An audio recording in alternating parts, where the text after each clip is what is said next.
भगवान अपनी शक्तियों का जब भौतिक जगत के अंदर कंट्रोल कराते हैं तो किससे कराते हैं? उनको कहते हैं परमात्मा। उनको क्या कहते हैं? परमात्मा। परमात्मा रूप के अंदर भगवान क्या है? कण कण में विराजमान है। ध्यान रखिएगा प्रभु जी, परमात्मा अब साकार आ गया। परमात्मा क्या आ गए? साकार स्वरूप आ गए। जो लोग थोड़ा शास्त्र पढ़े हुए हैं उनको मालूम है कि परमात्मा चतुर्भुज विष्णु होते हैं। परमात्मा और कोई नहीं है प्रभु जी, परमात्मा चतुर्भुज विष्णु है। चतुर्भुज विष्णु को ही परमात्मा कहा जाता है, जिसने शास्त्र पढ़े हैं। आजकल के नए नए नहीं बनाए हुए, नए नए लोगों ने पता नहीं क्या क्या बना दिया।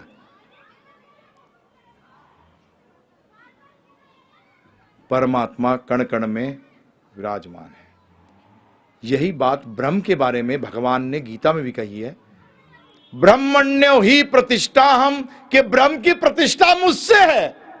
बड़ी सरल संस्कृत है। ब्रह्मण्यो ही प्रतिष्ठा हम, ब्रह्म की प्रतिष्ठा किससे है? मुझसे है। मेरी प्रतिष्ठा ब्रह्म से नहीं है। हम उल्टा चलते हैं। हम क्या चलते हैं प्रभु जी? उल्टा। उसका मतलब भगवान या कह रहे हैं हम का मतलब मैं का मतलब कृष्ण, कृष्ण साकार, ब्रह्म निराकार। निराकार की क्या अवस्था किससे है? साकार से। अब आते हैं परमात्मा। ये हकीकत में वो तो बिल्कुल निराकार हो गया ब्रह्म। अब आते हैं ब्रह्म। तो ब्रह्म ध्यान रखिएगा, ब्रह्म निराकार जरूर हो गया, परंतु ब्रह्म जो है वही आध्यात्म की सारी, जैसे कहते हैं ना, ये घर, ये पूरा बिल्डिंग किससे बनी हुई है? हकीकत में देखिए मट्टी से। किससे बनी हुई है? तो आधार इसका क्या है? मट्टी। क्योंकि जो इसमें स्टोन भी अगर लगाया होगा, स्टोन भी किससे आया? मिट्टी से आया। तो बेसिस मिट्टी है। तो इसी तरीके से ध्यान रखिएगा, ब्रह्म का मतलब दिव्य। अब ब्रह्म में ही, ब्रह्म भी ब्रह्म में साकार है, परंतु ब्रह्म में साकार नजर नहीं आता। ब्रह्म में साकार होते हुए भी नजर नहीं आता। तो भगवान की जब मैं अवतारों के बारे में चर्चा करूंगा तो उसमें आपको और डिटेल में बता दूंगा कि क्या होता है। कि जैसे आप बताएं, अकबर ने हिंदू धर्म के साथ क्यों कुरान को जोड़कर एक दिन लड़ाई नया बनाया, उसकी कथा सुनाता हूं, ध्यानपूर्वक सुनिएगा, बड़ी अच्छी कथा है। बीरबल कहता था कि भगवान कण कण में विराजमान है। तो एक दिन अकबर ने कहा बीरबल से कि हे बीरबल, मेरा हीरे की अंगूठी में भगवान विराजमान है? तो उसने कहा है, सिद्ध कर। उन्हें मुझे समय चाहिए। अब बेचारे बीरबल की हालत खराब। 6 महीने हो गए, कोर्ट तक नहीं गया, क्योंकि जानता था सामने जाऊंगा पूछेंगे, मां गड़बड़ होगी। उन्होंने मुझे समय देना पड़ेगा। तो ठीक है, समय दिया ना तुझे। 6 महीने बाद क्या होता है कि एक छोटा सा बालक साधु वो आता है, बीरबल के घर पहुंचता है और भिक्षा मांगता है। तो बीरबल बाहर आता है तो बालक देखते ही पहचान जाता है। क्या बात है, बहुत दुखी लग रहे हो, चिंतित हो, क्या बात है? बोलते बालक, प्रॉब्लम यह है कि अकबर जी ने ऐसी बात कही है कि हीरे की अंगूठी में भगवान हर जगह व्याप्ते हैं, तो मुझे मालूम है, परंतु मैं सिद्ध कैसे करूं कि वो हीरे की अंगूठी में है? बोलते कोई बड़ी बात नहीं है, मुझे ले चलो। बोलते बीरबल जी को विश्वास आया, उन्होंने उसको लेकर कहां पहुंच गए? दरबार में।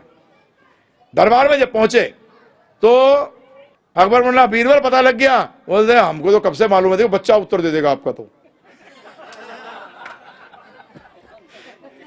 अरे ये बच्चा ही उत्तर दे देगा, मेरी क्या करते हो बात आप?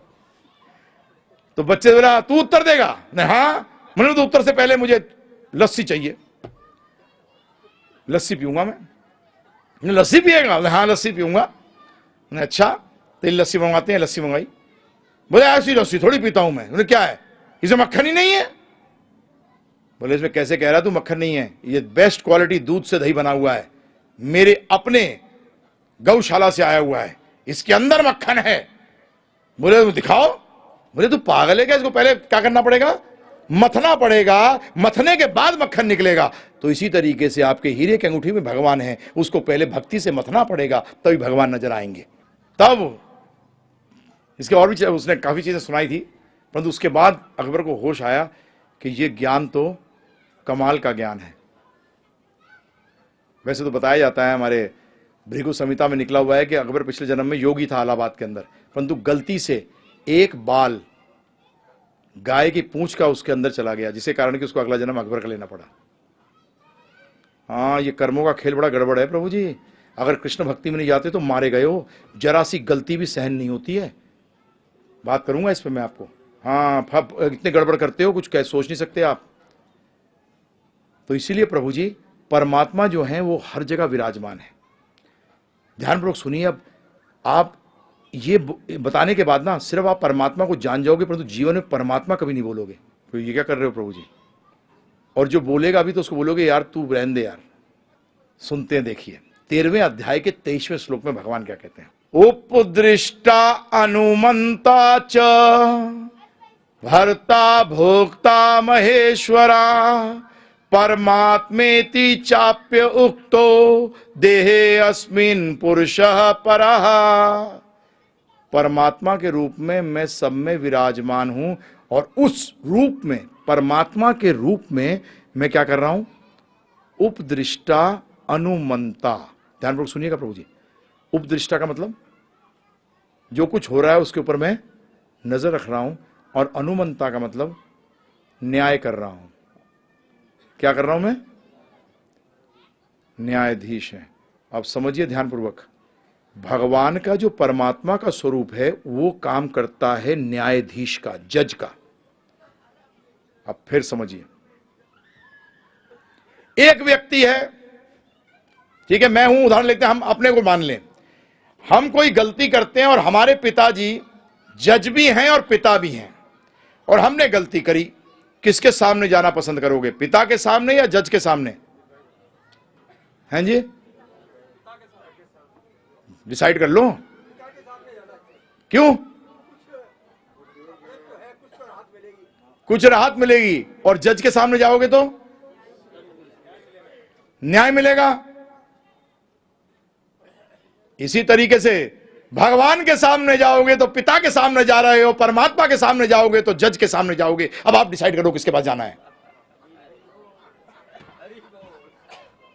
मैं गीता बता रहा हूं, उपदृष्टा अनुमंता च।